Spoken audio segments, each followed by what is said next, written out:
Hello student, ओबली press में आप सभी लोगों का स्वागत है। इसमें हम लोग प्राचीन भारत का इतिहास पढ़ रहे हैं। जैसा कि आप जान रहे हैं, पिछले कई सप्ताह से सारी चीज़ों से आप अच्छी तरह से अवगत हो रहे होंगे। प्राचीन भारत का इतिहास इंडस वैली या सिंधु घाटी सभ्यता को क्रॉस करते हुए हम लोग इस समय वैदिक सभ्यता या वैदिक कल्चर के संदर्भ में जानकारी ले रहे हैं। वेदों के संदर्भ में आपने पूरी जानकारी ली, इसमें संदेह की बात नहीं है। पिछले वीडियोज़ यानी कल के वीडियोज़ में मैंने आपको बताया कि भारत में आर्यों का आगमन बहुत पहले हो गया। भारत में आर्य लोग यदि आए तो कहाँ पर रुके, कहाँ पर बसे, कहाँ पर टिके, पिछले वीडियोज़ में मैंने बात किया। आज जिस तथ्य की मैं बात करूँगा, आर्यों की राजनीतिक व्यवस्था, आर्यों की राजनीतिक व्यवस्था क्या थी और ऋग्वैदिक काल की जो राजनीतिक व्यवस्था थी आगे आने वाले समय में यानी उत्तर वैदिक काल में किस तरह से परिवर्तित होती हुई आगे बढ़ती है। जैसा कि हम ऋग्वैदिक काल राजनीतिक व्यवस्था 1500 ईसा पूर्व से 1000 ईसा पूर्व, उत्तर वैदिक काल या लेटर वैदिक पीरियड 1000 ईसा पूर्व से 600 ईसा पूर्व।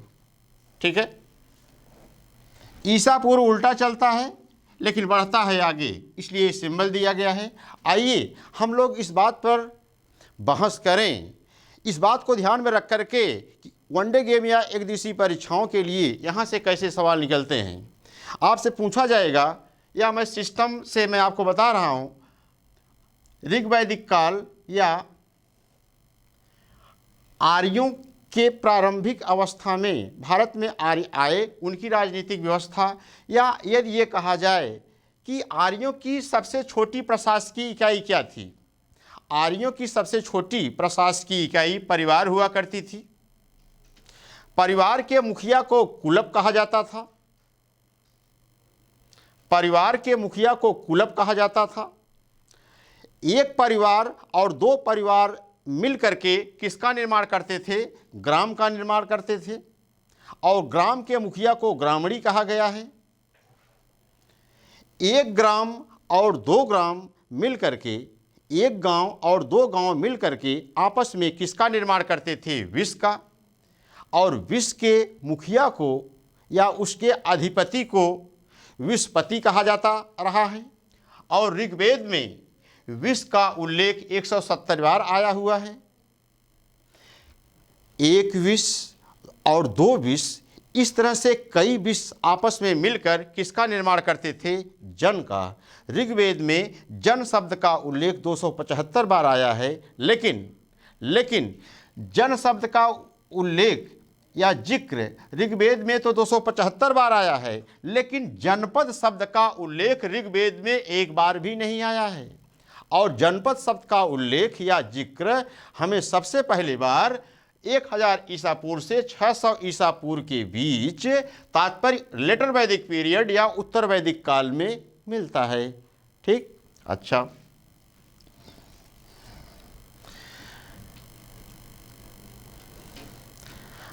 आर्यों के पास तीन वंश, आर्य जो है तीन वंशों में बटे हुए थे या विभाजित थे। इनके वंश के नाम हैं, एक का नाम है भरत और दूसरे का नाम है त्रित्सु और तीसरे का नाम है कृवि। इनके विरुद्ध और इन तीनों वंशों में सबसे प्रमुख वंश था भरत। क्या नाम था? भरत। आर्यों के प्रमुख वंशज कौन कौन से थे? तीन थे। एक का नाम भरत, दूसरे का नाम त्रित्सु और तीसरे का नाम कृवि। और इन तीनों वंशों में सबसे प्रमुख वंश भरत था। हमारा तात्पर्य है, हम आपको बताना क्या चाहते हैं, हमारे देश का नाम ऐतिहासिक तौर पर भारत देश कैसे पड़ा। आप अभी इस बात से अभिभूत हो जाएंगे कि हमारे देश का नाम भारत कैसे पड़ा। आप देख रहे होंगे, मैंने आपको बताया कि आर्यों के वंशज भरत, त्रित्सु और कृवि। ठीक है, आप इस बात से भी अवगत होंगे कि आर्य पंचजनों में विभाजित थे। आर्यों को पंचजन भी कहा गया है। पंचजन से हमारा तात्पर्य है अनु, दुह्य, यदु, पुरु और तुर्वस।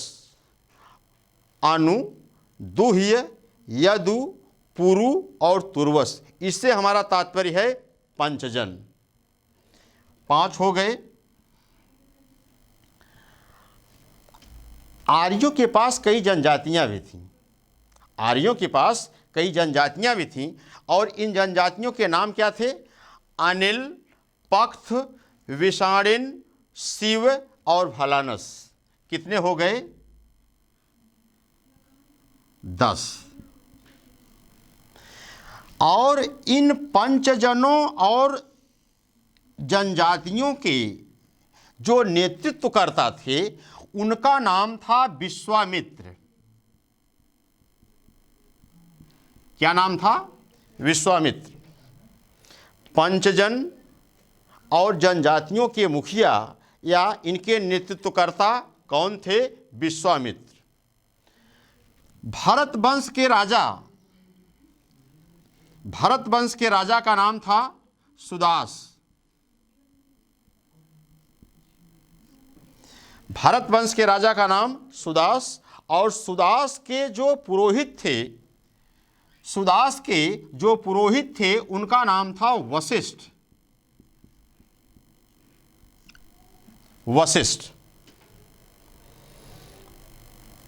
सुदास के पुरोहित का नाम वशिष्ठ। वशिष्ठ में और विश्वामित्र में क्या होता है? युद्ध। वशिष्ठ में उत्तराधिकार के लिए, साम्राज्य विस्तार के लिए, उत्तराधिकार के लिए वशिष्ठ और विश्वामित्र में युद्ध होता है। उस युद्ध का क्या नाम था? दासराज्य युद्ध।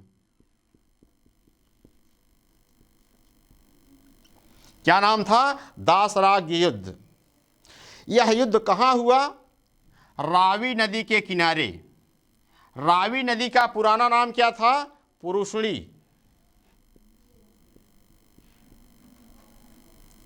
रावी नदी का पुराना नाम क्या था? पुरुषणी। यानी वशिष्ठ और विश्वामित्र के बीच युद्ध होता है और यह युद्ध दासराज्य युद्ध के नाम से जाना गया है। यह युद्ध रावी नदी के किनारे या पुरुषणी नदी के किनारे किया गया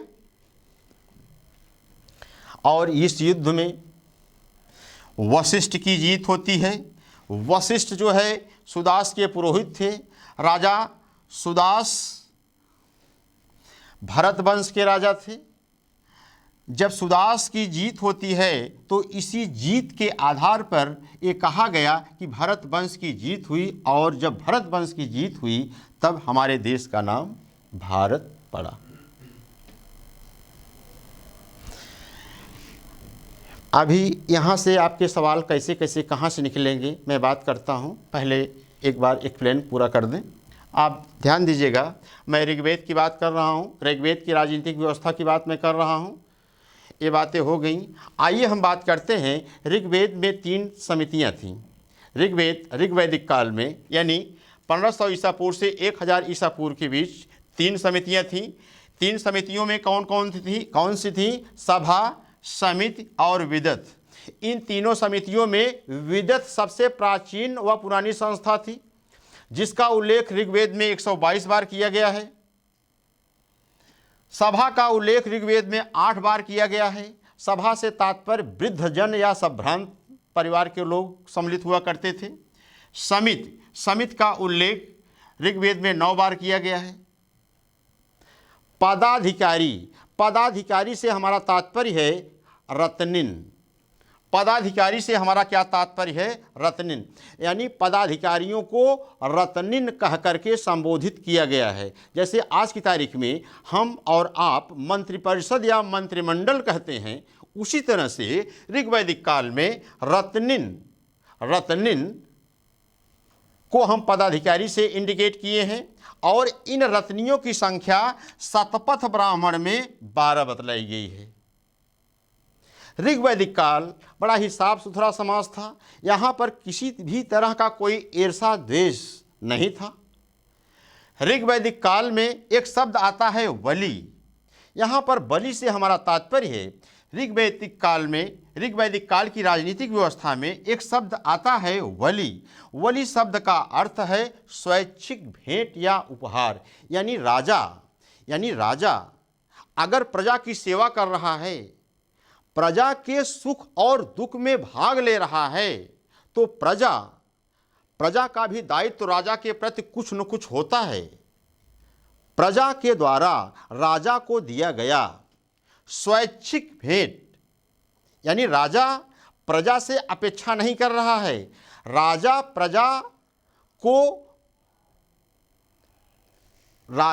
प्रजा से कुछ पाने की अपेक्षा नहीं कर रहा है। प्रजा अपनी इच्छा से स्वैच्छिक भेंट या उपहार राजा को जो भी प्रदान कर रही है, उसे ऋग्वैदिक काल में वली शब्द से संबोधित किया गया है। और यही वली या स्वैच्छिक भेंट जब हम उत्तर वैदिक काल में पहुंचते हैं, तब एक अनिवार्य कर के रूप में विद्यमान हमें दिखाई पड़ता है। इसकी बात हो गई।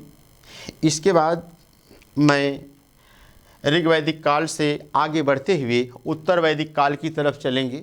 उत्तर वैदिक काल से तात्पर्य मेरा लेटर वैदिक पीरियड से है। लेटर वैदिक से तात्पर्य मेरा 1000 ईसा पूर्व से 600 ईसा पूर्व है। उत्तर वैदिक काल में छोटे छोटे क्षेत्र बड़े क्षेत्रों में परिवर्तित होते हैं, छोटे छोटे जन बड़े बड़े जनों में परिवर्तित होते हैं। जैसा कि आप यहाँ पर देख रहे होंगे, भरत और पुरु ये दोनों मिलकर के एक बड़े कुरु का निर्माण करते हैं। तुर्वस और कृवि मिलकर के पांचाल का निर्माण करते हैं।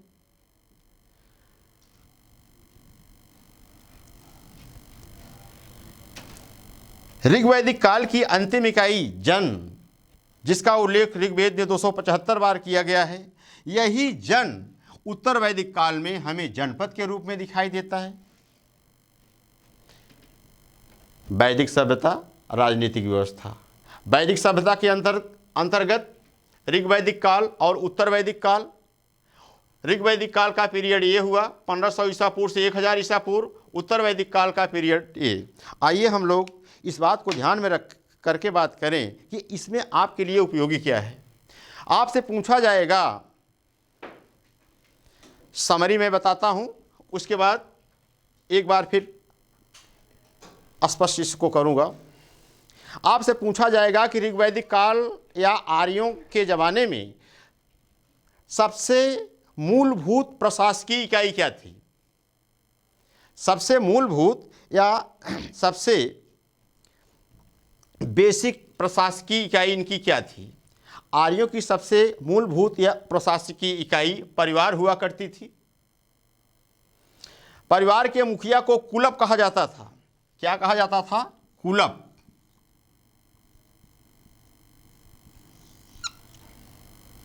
एक परिवार और दो परिवार मिलकर के ग्राम का निर्माण करते थे।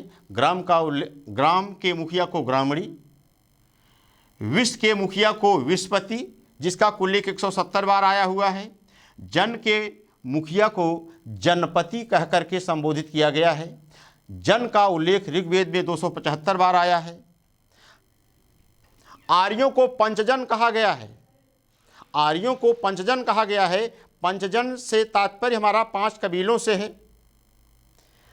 पंचजन कौन कौन है? अनु, दुह्य, यदु, पुरु, तुर्वस, ये पंचजन हैं।